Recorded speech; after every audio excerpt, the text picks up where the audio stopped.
Olunaku lw'eggulo Lord Mayor wa Kampala Elias Lukwago n'omumyuka we Doreen Nyanjula beesitudde okusinkana Mayor wa Town Council y'e Katabi ku ky'okukkirizibwa okuyiwa kasasiro enkumba ekifo ekisangibwa mu kitundu kyabwe.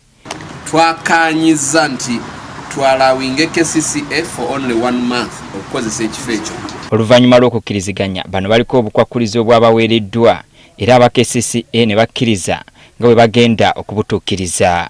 Tugenda kuddamu tweyame mu buwandiike tulage era nnaku mmeka ze tugenda obikolera ng'omwezi tegunnaba nakuggwako. Kitukaka tusebe ebbaluwa tugenda kugiddamu officially tulage nga tumaze okukkanya ne ttiimu yaffe tulina state executive sitting egenda kutuula olw'enkya. Kyokka ate olwaleero aba munisipaali y'Entebbe bakombye kwebaza eriibwa nga bwe batagenda kukkiriza KCCA kuyiwa kasasiro mu kitundu kino. Tusaba kuva ne kati aba KCCA basooke balinde tebaddamu kuleeta kasasiro wano tetugenda mukkiriza bafune alternatives paka bwe tumala okutuula ne tukkiriziganya engeri gye tugenda okutambuzaamu ki ebintu kulw'embeera ne ku lw'obuntu bulamu ne ku lw'obulamu bw'abannantebe n'ekibuga ky'Entebbe nga ne Katabi mw'ogitwalidde ku lw'obuyonjo obukimanyiddwako twandisabye KCCA enoonye era ekole enteekateeka gy'eteeka kasasiro waayo.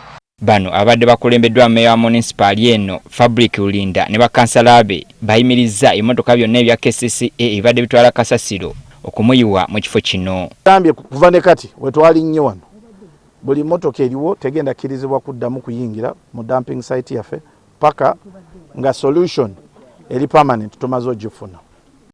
Meya agamba kyabadde kikyamu bano okusinkana abakulembeze ba Town Council y'e Katabi era bye bakkiriziganyizaako byonna byo yabyanswa.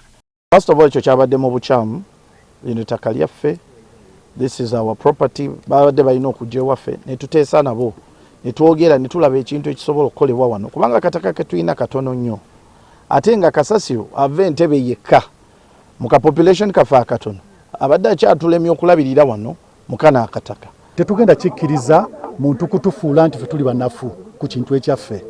Kati ebyo bye tuwulira mbu basazeewo mbu endagaano bazikoze olwaleero naffe tusazeewo kakiyimirire. Meya agamba kasasiro ava e Kampala mungi nga kati atandise n'okuyika mu nnyanja ekigenda okuleeta obuzibu obulala. Kati bw'ogenda n'ondeetera 600 tons buli lunaku okuva e Kampala n'omuleeta n'omuyiwa wano kijja kuba kizibu ffe okumumaintaininga ate KCCA teyinza tumatiza nti yo egenda kulabirira ki kasasiro ku ttaka lyaffe. N'olw'ensonga tulabye nti ajja kubaggwera mu lusa bw'anaagenda mu lusa n'abalinaanyaawo abajja okuba nga bakozesa amazzi ago gajja kuba nga mazzi makyafu nnyo.